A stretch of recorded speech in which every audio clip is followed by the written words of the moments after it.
तीन चार बातें कही गई राहुल जी के लिए। एक ये कहा गया कि कोर्ट में माफी मांग लेते तो उनकी सजा नहीं होती, एक नेशनल हेराल्ड की बात की गई, एक ओबीसी की बात की गई और एक कपिल सिब्बल का प्रश्न खड़ा किया। मैं चारों के जवाब देता हूं। कम से कम इतना तो अध्ययन करके आना चाहिए भारतीय जनता पार्टी के नेताओं को।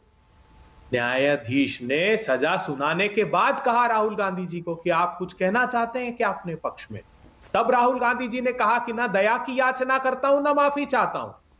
ये सेंटेंस के बाद नहीं, जब उन्होंने प्रोनाउंस किया कि आप दोषी हैं, आप कुछ कहना चाहते हैं, तब का प्रश्न है। और कहते हैं कि देखिए साहब माफी मांग लेते तो छूट जाते, अब उन्होंने अब स्वांग रच लिया। कुछ तो अध्ययन कीजिए। नेशनल हेराल्ड की बात इन्होंने, माणक जी हू बहू। जो पहली बात तो मैं ये कह दूं कि देश का गौरव है कीर्ति आजाद।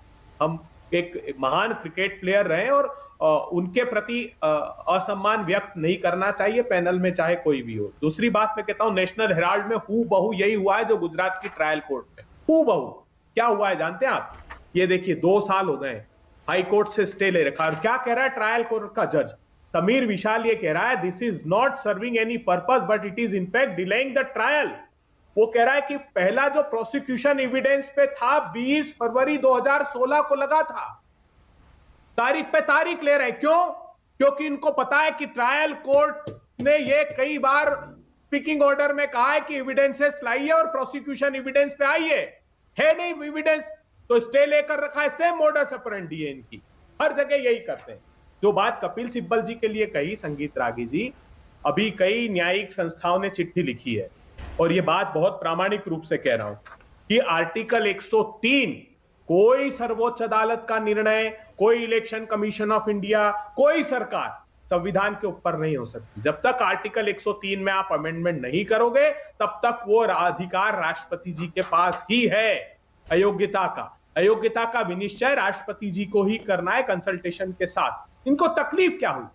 इनको तकलीफ ये हुई कि आप कल्पना कीजिए अडानी जी का स्टॉक मैनिपुलेशन में इतने गंभीर आरोप है। चांग चुंग लिंग एक चीनी व्यापारी है जो भारत की एजेंसियों की रडार पर है, जो स्टॉक मैनिपुलेशन में जिसका हाथ इनके भाई विनोद अडानी जी के साथ है। विनोद अडानी का जो रिप्लाई अडानी जी ने फाइल किया उसको पढ़िए हिडनबर्ग को। वो कहते हैं कौन विनोद अडानी? हम नहीं जानते साहब, हमारी कंपनी से तो ये देखिए, ये तो आपकी स्टेटेड पोजीशन है कि आप अदानी मुद्दे को इससे जोड़ रहे हैं और अदानी का मुद्दा बड़ा बनाना चाहते हैं, उसमें कोई शक नहीं है, वो तो क्लियर है। लेकिन अभी तक आपने सूरत की कोर्ट के कन्विक्शन के फैसले को सेशंस कोर्ट में चैलेंज नहीं किया। अभी तक नहीं किया, जबकि पवन खेड़ा के मुद्दे में याद करिए 2 घंटे में सुप्रीम कोर्ट चले गए थे। माणक जी प्लीज, थोड़ी तो ये भारतीय जनता पार्टी को कुछ तो न्यायिक प्रक्रिया की समझ है कि नहीं है? 175 पन्नों का ऑर्डर गुजराती भाषा में है साहब।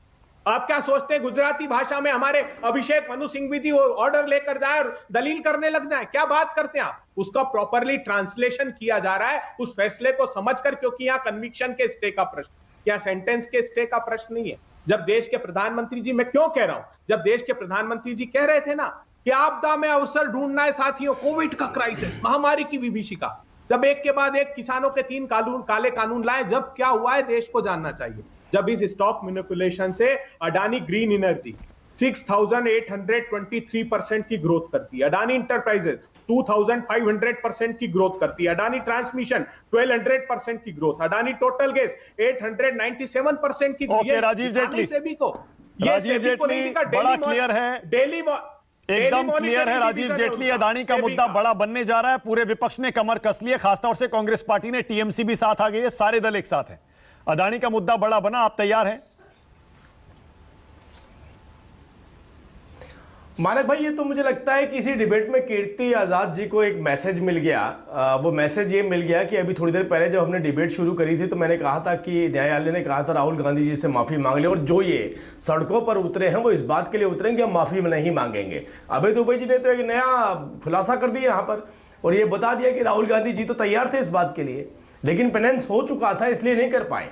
तो ये बाहर आके झूठ के बोल रहे हैं, वही तैयार कार्यकर्ताओं को झूठ के बोल रहे हैं। हम बिल्कुल बताते क्यों नहीं, हम डरे हुए थे, हम माफी मांगना चाहते थे, हम घबरा गए थे, हम घबरा गए थे। अब क्योंकि कोई चारा नहीं बचा, अब कोई चारा नहीं बचा। राहुल गांधी जी नहीं, अभी आपने बोला ना, मैंने कहा आपने तो नई दिशा दे दी। अब अब तो आपने नई दिशा दे दी। देखिए माफी मांगना, माफी राहुल गांधी माफी ना मांगे, नहीं अरे भाई मैं पढ़ता क्यों, आप बोल रहे हो जो, मैं तो आपकी बात को सुन के बता रहा हूं। आप मेरे पढ़ाई को छोड़ दीजिए ना, आप अपनी बात तो सोचिए। आपने बोला क्या अभी? आपने वो बोला है जो राहुल गांधी नहीं कह रहे हैं, आपने वो बोला है जो राहुल गांधी नहीं कह रहे हैं। मतलब राहुल गांधी ने अपने कार्यकर्ताओं को झूठ बोला, आपको झूठ बोला, सड़कों पर जो काला जादू कर रहे हैं काले कपड़े पहनकर, इसका मतलब वो सांप के पीछे झूठ का पुलिंदा है। राहुल गांधी घबराए थे, डरे हुए थे, घबराए थे। ये बात आपने पहले क्यों नहीं बताई?